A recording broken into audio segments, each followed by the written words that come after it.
Hi boys and girls, it's Mrs. Fonseca. I'm so excited to be able to bring you this video. I'm going to show you some things you can do at home with your Play-Doh. If you don't have Play-Doh, it's very easy to make. You can have someone at home help you. All you have to do is use 1 cup of flour, a ½ cup of salt, and then a ½ cup of water. You add the water slowly until it gets to the right thickness that you want. And if it gets too sticky, you just have to add a little bit more flour, okay? And then you can add food coloring. Make it whatever color you want, okay? So I'm gonna show you what I like to do with Play-Doh. So my little guy took his Play-Doh and he mixed it all up. So I have a bunch of different colors. I have rainbow Play-Doh today. So I'm gonna squish it up, and you're gonna use both hands a lot today. So you can squish it and go from your right hand to your left hand, back and forth. The first thing I like to do, and I know that we've done this a lot together, is take a piece of your Play-Doh and then go over to a wall at your house, okay? You can use a door or a wall or even the side of the refrigerator, whatever is okay with your parents. And you're gonna put your Play-Doh on the wall and roll it up and down. You can use 2 hands to do that. We're working on building your upper body muscles. Okay, and you're just gonna go up and down on the wall until you make a snake. This takes a lot of muscle work, so try your best, okay? So look, I made a snake. Do you see it? I'm gonna roll it on my cookie sheet a little bit more.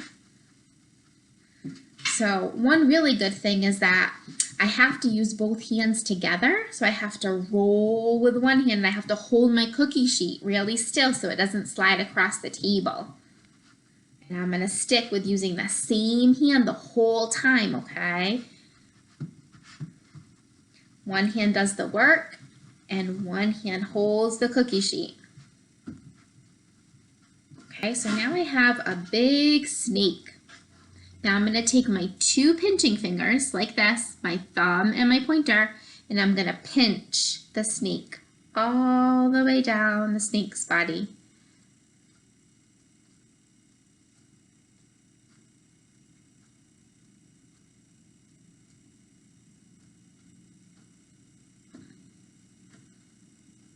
Okay, you see that? Now I'm gonna take my scissors, and when you use scissors, don't forget your thumb always goes in the little hole and your fingers go down here in the hole below, okay?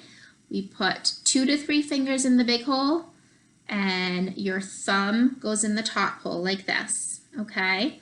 Sometimes I teach my friends to keep their pointer finger on the outside of the scissors to hold them a little bit more steady. But if you feel comfortable with your finger inside, that's okay too, okay? I like to keep mine on the outside. All right, so I'm gonna work on opening and closing these scissors with my thumb pointing up towards the ceiling. And if you have a hard time keeping your thumb up, sometimes I see kids doing this. You could put a little sticker on your thumb and that will remind you that your thumb has to be up so that you can see your sticker, okay? So I'm gonna start and I'm gonna cut little bits of Play-Doh. So we're just practicing on snipping with scissors. So we're opening and we're squeezing the scissors shut. And the Play-Doh is really cool to cut through because it makes it a little bit harder than cutting through paper. Again, I'm using my right hand to cut because I'm right-handed, and I'm using my left hand to hold what I'm doing. My left hand is my helping hand.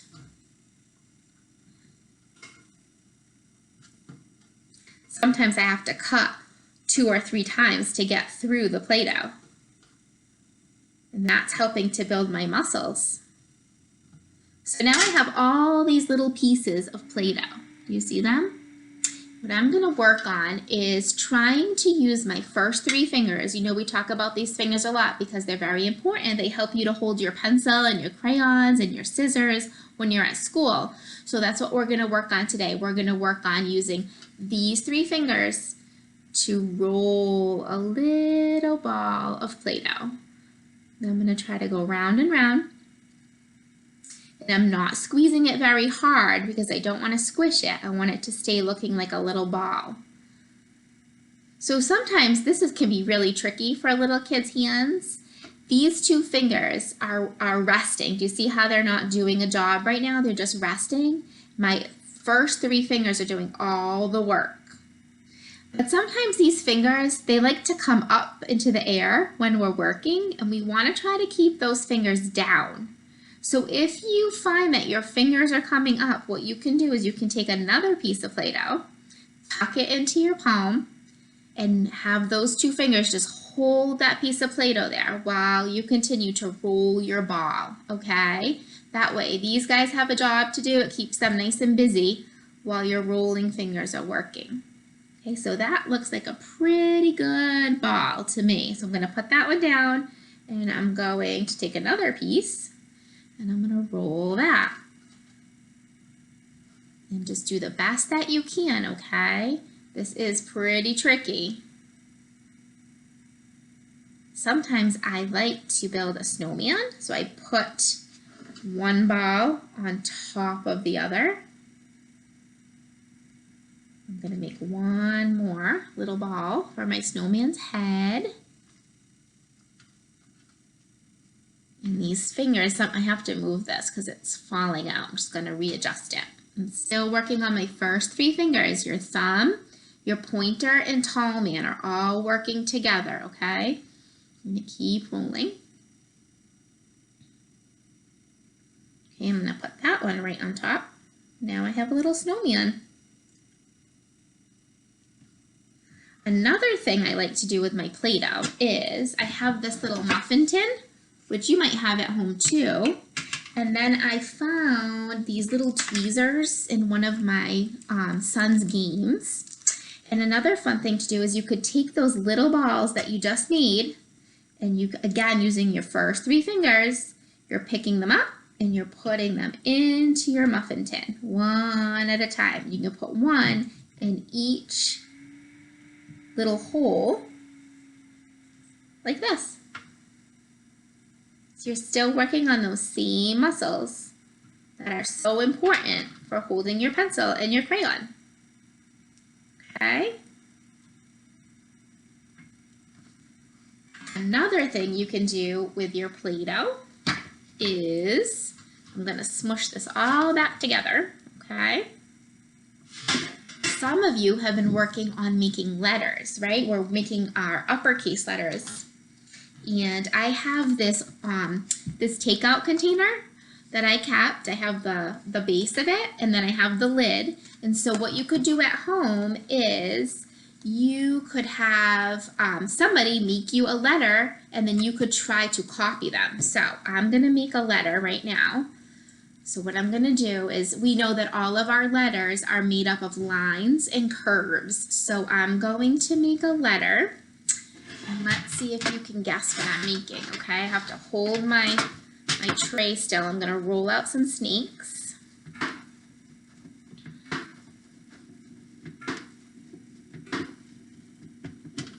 Okay, I have one long snake, and then I need to make another one because this letter that I'm making has one big line and it has one big curve.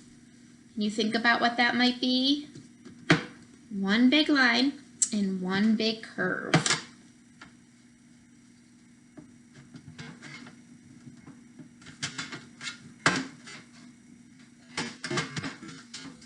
Okay, so I'm going to take my big line first.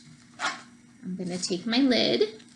We always start our letters at the top. So I'm going to put my big line down, and then my big curve is going to start at the top and curve around. And I made a D, okay? So you could have someone at home help you with this. They could build you a letter in the lid, and then you could take more Play-Doh and copy them on this side to make a match. And if that is a little bit too hard, what you could do is have someone at home draw the letter for you on a piece of paper, okay? We already tried the D, so I'll show you the T. And then what you can do is take your Play-Doh, you can take your big line down and put it right on top of the drawn letter. And then you can take a little line, I'm just gonna break my Play-Doh, make a little line and go across the top. And there's the T. Okay, so there's so many things that you can do with your Play-Doh.